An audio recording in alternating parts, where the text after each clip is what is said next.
anak-anak, Assalamualaikum. Salam kenal dari Bu Septi ya. Semangat terus, walaupun belajar dari rumah harus tetap semangat ya.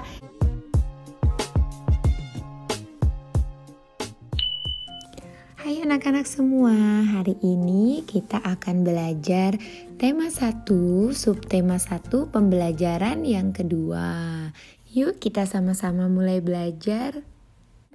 Kamu telah mengetahui ciri-ciri makhluk hidup. Ciri-ciri makhluk hidup bernafas, kemudian bergerak, bertumbuh dan berkembang, membutuhkan makan dan minum, berkembang biak, dan peka terhadap rangsang. Ini sudah kita pelajari sebelumnya ya. Kita ingat kembali. Makhluk hidup dapat bergerak dengan cara yang berbeda-beda. Manusia berjalan menggunakan kaki, ikan berenang dengan sirip, cicak merayap di dinding. Nah ini Bu Septi ada gambarnya ya, kalian perhatikan. Cara bergerak hewan.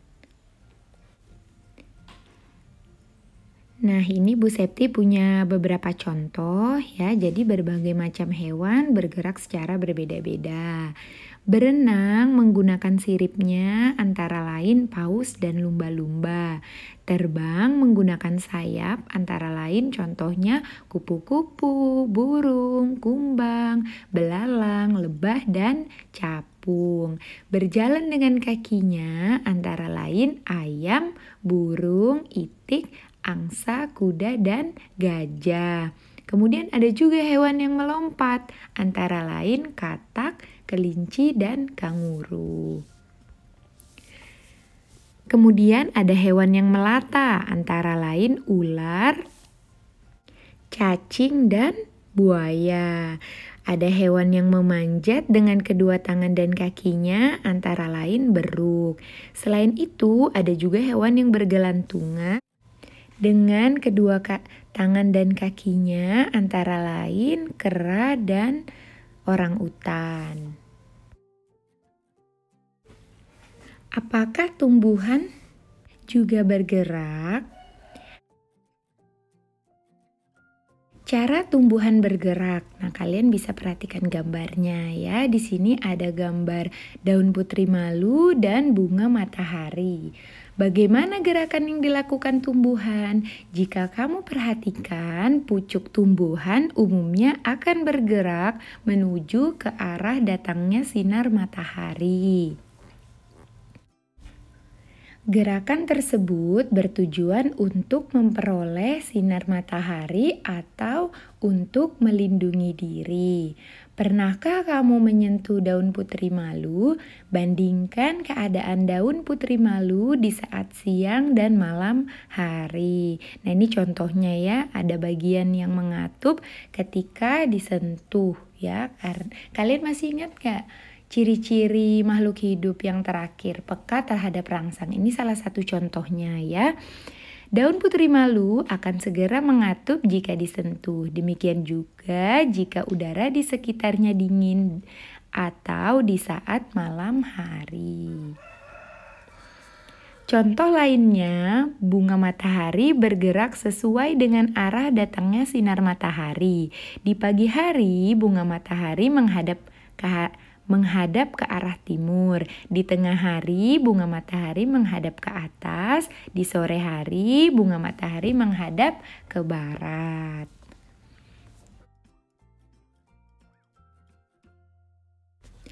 Makhluk hidup dapat bernapas. Alat pernapasan makhluk hidup berbeda-beda.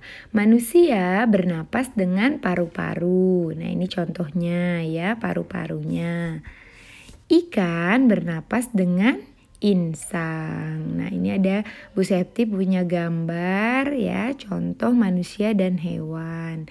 Itu alat pernapasan ikan, ini disebut insang. Kemudian hewan menyusui seperti kucing dan kambing bernapas menggunakan paru-paru, sama seperti manusia nak ya. Cacing bernapas menggunakan permukaan kulitnya. Apakah tumbuhan juga bernapas? Tumbuhan juga mempunyai alat pernapasan. Udara masuk ke dalam tumbuhan melalui permukaan bawah daun, akar, dan batang. Alat pernapasan pada permukaan daun disebut stomata atau kita bisa sebut mulut daun. Bu Sefti ulangi ya, alat pernapasan pada permukaan daun disebut stomata. Makhluk hidup dapat tumbuh dan berkembang. Tumbuh artinya bertambah ukuran, tinggi, dan beratnya. Nah, di sini Bu Septi punya contoh gambar. Kalian lihat nak ya, ini pertumbuhan dan perkembangan manusia dan sampingnya ada contoh perkembangan ayam. Nah, ini tumbuh artinya bertambah ukuran, tinggi, dan beratnya. Manusia dimulai dari bayi, kemudian balita, anak-anak, remaja, dan dewasa. Begitu pula dengan ayam ya, dimulai dari telur, kemudian anak ayam, hingga menjadi ayam dewasa. Tumbuhan juga seperti itu, mengalami pertumbuhan dari biji kacang hijau menjadi pohonnya ya. Nah, makhluk hidup dapat berkembang biak. Cara berkembang biak makhluk hidup berbeda-beda. Ada yang berkembang biak dengan cara melahirkan, ada juga yang berkembang biak dengan cara bertelur. Nah, kalau manusia itu termasuk berkembang biak dengan melahirkan nak ya. Kalau ayam bertelur. Berdasarkan cara perkembangbiakannya, hewan dikelompokkan sebagai berikut. A. Hewan bertelur atau disebut ovipar. Kelompok hewan ini berkembang biak dengan cara bertelur. Hewan yang berkembang biak dengan bertelur banyak macamnya. Contoh ovipar yaitu ayam, itik, dan ikan. Kemudian yang B, hewan beranak atau disebut vivipar. Kelompok hewan ini berkembang biak dengan cara beranak. Ciri hewan beranak yaitu induknya mengalami proses melahirkan. Contoh hewan yang beranak yaitu sapi, kambing, dan kucing. Yang C, hewan bertelur dan beranak atau ovovivipar. Kelompok hewan ini berkembang biak dengan cara bertelur dan beranak. Proses bertelur dan beranak berlangsung secara berurutan. Contoh hewan yang berkembang biak dengan bertelur dan beranak yaitu ular. Nah, selanjutnya ciri-ciri makhluk hidup yang lain yaitu makhluk hidup peka terhadap rangsang. Kepekaan makhluk hidup terhadap rangsang berbeda-beda. Jika kita melihat sinar matahari atau sinar yang menyilaukan lainnya dengan cepat, kita akan menutup mata. Nah, itu salah satu contoh bahwa manusia itu peka terhadap rangsang, nak ya. Daun putri malu akan menutup daunnya jika disentuh. Nah, ini ada contoh gambarnya nak ya. Buah pada pohon pacar Cina akan meletus jika disentuh. Landak dan kaki seribu akan menggulung badannya jika disentuh. Manusia adalah makhluk hidup yang paling sempurna. Manusia dapat melakukan gerak dengan bermacam-macam cara. Nah, ini Bu Septi punya berbagai macam contoh ya. Perhatikan gambar berikut ini. Ikuti berbagai gerak, berjalan dan berlari seperti gambar. Nah, yang pertama ada berjalan ke samping kiri, berjalan ke samping kanan, berjalan ke depan, berjalan ke belakang. Perhatikan gambar berikut ini. Ikuti berbagai gerak berjalan dan berlari seperti gambar. Berlari ke depan, berlari ke belakang, berlari ke samping kanan, berlari ke samping kiri. Nah, perhatikan gambar berikut ini. Ikuti berbagai gerak berjalan dan berlari seperti gambar. berbelok-belok dan membentuk lingkaran. Berlari berbelok-belok dan membentuk lingkaran.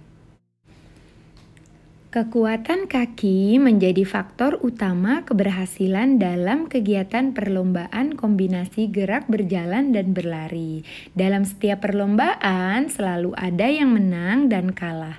Pemenang harus bersyukur dan tidak boleh sombong. Sebaliknya, yang kalah tidak boleh berkecil hati dan harus terus berusaha. Bersyukur pada Tuhan. Semua makhluk hidup yang ada di dunia adalah ciptaan Tuhan. Keragaman cara bergerak makhluk hidup juga karena kekuasaan Tuhan. Semua itu adalah karunia Tuhan yang harus kita syukuri. Menjaga kesehatan tubuh merupakan salah satu cara mensyukuri karunia Tuhan. Menghargai kemampuan teman yang lain juga merupakan bagian dari sikap syukur kepada Tuhan. Bersyukur kepada Tuhan termasuk pengamalan sila pertama Pancasila yang berbunyi ketuhanan yang Maha Esa. Sila pertama berbunyi ketuhanan yang Maha Esa. Lambang sila pertama adalah bintang. Lambang ini menunjukkan bahwa bangsa Indonesia menyatakan kepercayaan dan ketakwaan terhadap Tuhan yang Maha Esa. Taat terhadap perintah Tuhan dilaksanakan dengan selalu menjalankan perintah Tuhan dengan baik. Selain itu, juga harus saling menghargai kepercayaan orang lain. Bersyukur adalah berterima kasih dengan semua yang diberikan Tuhan. Sikap selalu bersyukur adalah salah satu contoh pengamalan sila pertama Pancasila. Garuda Pancasila adalah lambang negara Indonesia. Burung Garuda besar, gagah, perkasa. Lihatlah perisainya. Perisai itu membuat simbol dari sila-sila pada Pancasila. Pancasila adalah dasar negara kita. Nah, kalian bisa perhatikan nak ya, di sini Bu Sefti punya contoh simbol-simbolnya. Pancasila berasal dari dua kata, yaitu panca dan sila. Panca artinya 5, sila artinya dasar atau aturan. Pancasila artinya 5 dasar atau aturan. Nah, ini bunyi sila Pancasila ya. Sila pertama, ketuhanan yang Maha Esa. 2, kemanusiaan yang adil dan beradab. 3, persatuan Indonesia. 4, kerakyatan yang dipimpin oleh hikmat kebijaksanaan dalam permusyawaratan perwakilan. 5, keadilan sosial bagi seluruh rakyat Indonesia. Nah, masing-masing memiliki lambang simbol ya. Sila pertama simbolnya bintang, sila kedua rantai, sila ketiga pohon beringin, sila keempat kepala banteng, dan sila kelima padi dan kapas. Demikian pembelajaran kita hari ini. Semoga kalian dapat memahami penjelasan Bu Sefti nak ya. Jangan lupa semangat terus belajarnya dari rumah, jaga kesehatannya ya. Nah, sebelum Ibu akhiri pelajaran hari ini, yuk sama-sama dengan Bu Sefti ikuti tepuk pasti bisa ya. Tepuk pasti bisa. Aku bisa. Kamu bisa, kita semua pasti bisa. Yes, yes. Dadah, sampai ketemu di pembelajaran selanjutnya.